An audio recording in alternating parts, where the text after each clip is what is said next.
ಸ್ನೇಹಿತರ welcome back to Mahi updates YouTube channel. ನಾನು ನಿಮ್ಮ ಮಹಿಗೌಡ ಮಾತಾಡ್ತಿರೋದು. ಮಾರ್ಚ್ 18ರಂದು ನಡೆಯುವ SSLC ಎಕ್ಸಾಮ್ಗೆ ಗೌರ್ಮೆಂಟ್ ಆಫ್ ಕರ್ನಾಟಕ ಕಡೆಯಿಂದ ಭರ್ಜರಿ ಗುಡ್ ನ್ಯೂಸ್ ಆದರೆ ಕೊಟ್ಟಿರುವಂಥದ್ದು SSLC ವಿದ್ಯಾರ್ಥಿಗಳಿಗೆ. ಈ ವರ್ಷ ಯಾರೆಲ್ಲ ಮಾರ್ಚ್ 18ನೇ ತಾರೀಕು ಎಕ್ಸಾಮ್ ಅನ್ನ ಬರೀತಿದ್ದೀರಾ, ನಿಮ್ಗೆಲ್ಲ ಗೌರ್ಮೆಂಟ್ ಆಫ್ ಕರ್ನಾಟಕ ಕಡೆಯಿಂದ ರಾಜ್ಯ ಸರ್ಕಾರದಿಂದ ಭರ್ಜರಿ ಗುಡ್ ನ್ಯೂಸ್ ಅನ್ನ ಕೊಟ್ಟಿದ್ದಾರೆ. ಸೊ SSLC ವಿದ್ಯಾರ್ಥಿಗಳಿಗೆ ಇರುವಂತಹ ಗುಡ್ ನ್ಯೂಸ್ ಏನು ಅಂತ ಹೇಳಿ ಇವತ್ತಿನ ಈ ವಿಡಿಯೋದಲ್ಲಿ ತಿಳಿಸ್ಕೊಡ್ತೀನಿ. ವಿಡಿಯೋನ ಕಂಪ್ಲೀಟ್ ಆಗಿ ವಾಚ್ ಮಾಡಿ. ಹಾಗೇನು ಚಾನಲ್ಗೆ ಲೈಕ್ ಸಬ್ಸ್ಕ್ರೈಬ್ ಅನ್ನ ಮಾಡ್ಕೊಳ್ಳಿ.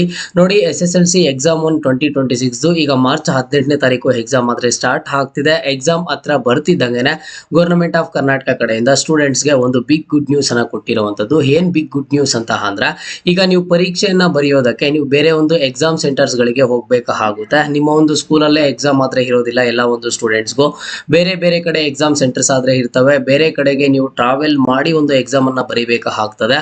ಸ್ಟೂಡೆಂಟ್ಸ್ಗೆ ಅನುಕೂಲ ಆಗ್ಲಿ ಅಂತ ಹೇಳ್ಬಿಟ್ಟು ಏನ್ ಮಾಡಿದ್ದಾರೆ ಅಂತ ಅಂದ್ರೆ, ಈಗ ಎಕ್ಸಾಮ್ ದಿನ ನೀವು KSRTC ಬಸ್ ನಲ್ಲಿ ಅಂಡ್ ಹಾಗೇನು ಸಹ BMTC ಬಸ್ ನಲ್ಲಿ ಟ್ರಾವೆಲ್ ಮಾಡೋದಕ್ಕೆ ನೀವು ಯಾವುದೇ ತರದ ದುಡ್ಡನ್ನ ಕೊಡುವಂತಹ ಅವಶ್ಯಕತೆ ಇಲ್ಲ. ಫ್ರೀ ಆಗಿ ಬಸ್ ಅಲ್ಲಿ ಟ್ರಾವೆಲ್ ಅನ್ನ ಮಾಡಬಹುದು. ಬಟ್ ನೀವು ನಿಮ್ಮ ಒಂದು ಎಕ್ಸಾಮ್ ಹಾಲ್ ಟಿಕೆಟ್ ಅನ್ನ ತೋರಿಸಬೇಕಾಗುತ್ತೆ. ಈಗ ಎಕ್ಸಾಮ್ ದಿನ ಈಗ ಮಾರ್ಚ್ 18ನೇ ತಾರೀಕು ನಿಮ್ಗೆ ಪ್ರಥಮ ಭಾಷೆ ಎಕ್ಸಾಮ್ ಇರುವಂತದ್ದು. ಆ ಪ್ರಥಮ ಭಾಷೆ ಎಕ್ಸಾಮ್ಗೆ ನಿಮ್ಮ ಒಂದು ಎಕ್ಸಾಮ್ ಸೆಂಟರ್ ಹತ್ರ ಹೋಗೋದಕ್ಕೆ ಈಗ ಒಂದು ನಿಮ್ಮ ಡಿಸ್ಟೆನ್ಸ್ ಇಂದ ನಿಮ್ಮ ಮನೆಯಿಂದ 10 ಕಿಲೋಮೀಟರ್ ಇರ್ಬೋದು, 15 ಕಿಲೋಮೀಟರ್ ಇರ್ಬೋದು, ಅಥವಾ ಎಷ್ಟೇ ಡಿಸ್ಟೆನ್ಸ್ ಆದ್ರೆ ಇರ್ಬೋದು. ಆ ಒಂದು ಡಿಸ್ಟೆನ್ಸ್ಗೆ ನೀವು ಬಸ್ ಅಲ್ಲಿ ಹೋಗೋದಕ್ಕೆ KSRTC ಬಸ್ ಅಲ್ಲಾಗ್ಲಿ ಅಥವಾ ಈ ಒಂದು ಕರ್ನಾಟಕ ಸಾರಿಗೆ ನಿಗಮ ಅಂತ ಏನಿರ್ತದೆ, ಒಂದು BMTC ಬಸ್ ಅಲ್ಲಿ ಆಗ್ಲಿ, ನೀವು ಆ ಒಂದು ಬಸ್ಸಸ್ ಅಲ್ಲಿ ಟ್ರಾವೆಲ್ ಮಾಡೋದಕ್ಕೆ ಯಾವುದೇ ತರದ ದುಡ್ಡನ್ನ ಕೊಡುವಂತ ಅವಶ್ಯಕತೆ ಇಲ್ಲ. ಉಚಿತವಾಗಿ ಟ್ರಾವೆಲ್ ಅನ್ನ ಮಾಡಬಹುದು ಅಂತ ತಿಳಿಸಿದ್ದಾರೆ. ಬಟ್ ನೀವು ನಿಮ್ಮ ಒಂದು ಹಾಲ್ ಟಿಕೆಟ್ ಅನ್ನ ಕಂಪಲ್ಸರಿ ತಗೊಂಡು ಹೋಗ್ಬೇಕು. ಹಾಲ್ ಟಿಕೆಟ್ ಅನ್ನ ತೋರಿಸಬೇಕಾಗುತ್ತೆ. ಇನ್ನು ಕೇವಲ ನಾಳೆ ಒಂದಿನ ಅಷ್ಟೇ ನಿಮ್ಗೆ ಒಂದು ಟೈಮ್ ಇರುವಂತದ್ದು. ಆದಷ್ಟು ಬೇಗ ಪ್ರಥಮ ಭಾಷೆ ಸಬ್ಜೆಕ್ಟ್ಗೆ, ಬೇರೆ ಸಬ್ಜೆಕ್ಟ್ಸ್ ಬಗ್ಗೆ ಸದ್ಯಕ್ಕೆ ಯಾರನ್ನು ತಲೆ ಕೆಡಿಸ್ಕೊಳ್ಳೋದಕ್ಕೆ ಹೋಗಬೇಡಿ. ಈಗ ಮೊದಲನೇ ಸಬ್ಜೆಕ್ಟ್ ಯಾವ್ದಿರುತ್ತೋ ಅದರ ಬಗ್ಗೆ ನೀವು ಫುಲ್ ಕಾನ್ಸಂಟ್ರೇಟ್ ಮಾಡಿ. ಇವತ್ತು ಅಂಡ್ ಹಾಗೇನು ನಾಳೆ ಆ ಒಂದು ಸಬ್ಜೆಕ್ಟ್ ಮೇಲೆ ಮಾತ್ರ ಕಾನ್ಸಂಟ್ರೇಟ್ ಮಾಡಿ. ಆದಷ್ಟು ರಿವಿಷನ್ ಅನ್ನ ಮಾಡಿ. ಯಾವ್ಯಾವ ಕ್ವಶನ್ಸ್ ಪಕ್ಕ ಬರುತ್ತೆ ಅಂತ ನೀವು ಅನ್ಕೊಂಡಿರ್ತೀರೋ ಆ ಒಂದು ಕ್ವಶನ್ಸ್ ಅನ್ನ ಮತ್ತೊಂದ್ಸಲಿ ನೋಡಿ.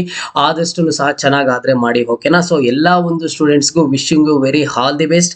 ನೀವು ಆರಾಮಾಗಿ ಬಸ್ಸಲ್ಲಿ ಆದ್ರೆ ಹೋಗ್ಬೋದು. ನೋಡಿ, ನೀವು ನಾಳಿದ್ದು ಈಗ 18ನೇ ತಾರೀಕು ಏನ್ ಎಕ್ಸಾಮ್ಗೆ ಹೋಗ್ತೀರಾ, 18ನೇ ತಾರೀಕು ಹೋಗುವಂತ ಎಕ್ಸಾಮ್ಗೆ ಕೆಲವೊಂದಿಷ್ಟು ನಿಯಮಗಳನ್ನ ನೀವು ಫಾಲೋ ಮಾಡಿ.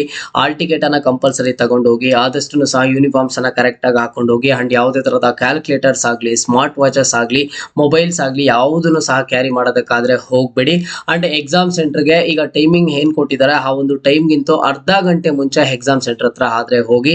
ನಿಮ್ಗೇನು ತುಂಬಾ ಅನುಕೂಲ ಆದ್ರೆ ಆಗುತ್ತೆ. ಅಂಡ್ ಆನ್ಸರ್ಸ್ ಬರೆಯುವಾಗ ನೀವು ತುಂಬಾ ಭಯ ಪಡುವಂತದ್ದಾಗ್ಲಿ ಅಥವಾ ಇಲ್ಲ ಅಂತಂದ್ರೆ ತುಂಬಾ ಆತಂಕದಿಂದ ಯಾವ್ದಂದ್ರೆ ಆ ಒಂದು ಆನ್ಸರ್ಸ್ ಅನ್ನ ಬರೆಯೋದಾಗ್ಲಿ ಯಾವುದನ್ನು ಸಹ ಮಾಡಬೇಡಿ. ಕ್ವಶನ್ ಪೇಪರ್ ಅನ್ನ 1ರಿಂದ 2 ಸರಿ ಓದಿ. ಅಂಡ್ ಹಾಗೇನು ಆನ್ಸರ್ ಬುಕ್ಲೆಟ್ ಅಲ್ಲಿ ನೀಟಾಗಿ ಬರೀರಿ. ಒಂದು ಕ್ವಶನ್ಗೂ ಇನ್ನೊಂದು ಕ್ವಶನ್ ಆನ್ಸರ್ಗೂ 1 ಲೈನ್ ಗ್ಯಾಪ್ ಅನ್ನ ಆದ್ರೆ ಬಿಡಿ. ಅಂಡ್ ಆನ್ಸರ್ ಬುಕ್ಲೆಟ್ ಅಲ್ಲಿ ಆದಷ್ಟು ಚಿತ್ ಮಾಡೋದಕ್ಕೆ ಹೋಗಬೇಡಿ. ತುಂಬಾ ಗಲೀಜಾಗ ಆದ್ರೆ ಕಾಣಿಸುತ್ತೆ. ಅಂಡ್ ಟೈಮ್ ಮ್ಯಾನೇಜ್ಮೆಂಟ್ ತುಂಬಾ ಇಂಪಾರ್ಟೆಂಟ್. ಯಾವ್ದಾದ್ರು ಒಂದು ಕ್ವಶನ್ ಬಂದಿಲ್ಲ ಅಂತ ಅಂದ್ರೆ ಅದ್ರ ಬಗ್ಗೆ ನೀವು ಯೋಚನೆ ಮಾಡ್ಕೊಂಡಿರೋದಕ್ಕೆ ಹೋಗಬೇಡಿ. ನಿಮ್ಗೆ ಬರುವಂತ ಕ್ವಶನ್ಸ್ ಅನ್ನೆಲ್ಲ ಬರೀರಿ. ಅದಾದ್ಮೇಲೆ ನೆಕ್ಸ್ಟ್ ಅರ್ಧಂಬರ್ಧ ಬರುವಂತ ಕ್ವಶನ್ಸ್ ಅನ್ನ ಬರೀರಿ. ಅಂಡ್ ಲಾಸ್ಟ್ ಅಲ್ಲಿ ನೀವೇನ್ ಮಾಡ್ತೀರಾ ಅಂತ ಅಂದ್ರೆ, ಕ್ವಶನ್ ಪೇಪರ್ ಅಲ್ಲಿ ಇರುವಂತಹ ಯಾವುದೇ ಒಂದು ಕ್ವಶನ್ ಅನ್ನು ಸಹ ನೀವು ಬಿಡೋದಕ್ಕೆ ಹೋಗ್ಬೇಡಿ. ಯಾಕಂತ ಅಂದ್ರೆ ಮುಂದೊಂದು ದಿನ ಏನಾದ್ರೂ ಗ್ರೇಸ್ ಮಾರ್ಕ್ಸ್ ಇಲ್ಲ ಅಂತಂದ್ರೆ ನೀವು ಪಾಸ್ ಆಗೋದಕ್ಕೆ 1 ಮಾರ್ಕ್ಸ್ 2 ಮಾರ್ಕ್ಸ್ ಕಡಿಮೆ ಇದ್ರೆ ನೀವು ಓನ್ ಆಗಿ ಬರ್ದಿದ್ರು ಆ ಒಂದು ಕ್ವಶನ್ ಅಟೆಂಡ್ ಮಾಡಿದ್ರು ಒಂದು ಮಾರ್ಕ್ಸ್ ಆದ್ರೆ ಸಿಗುತ್ತೆ. ಹಾಗಾಗಿ ಯಾವುದೇ ಒಂದು ಕ್ವಶನ್ ಅನ್ನು ಸಹ ಬಿಟ್ಟು ಬರೋದಕ್ಕೆ ಹೋಗ್ಬೇಡಿ.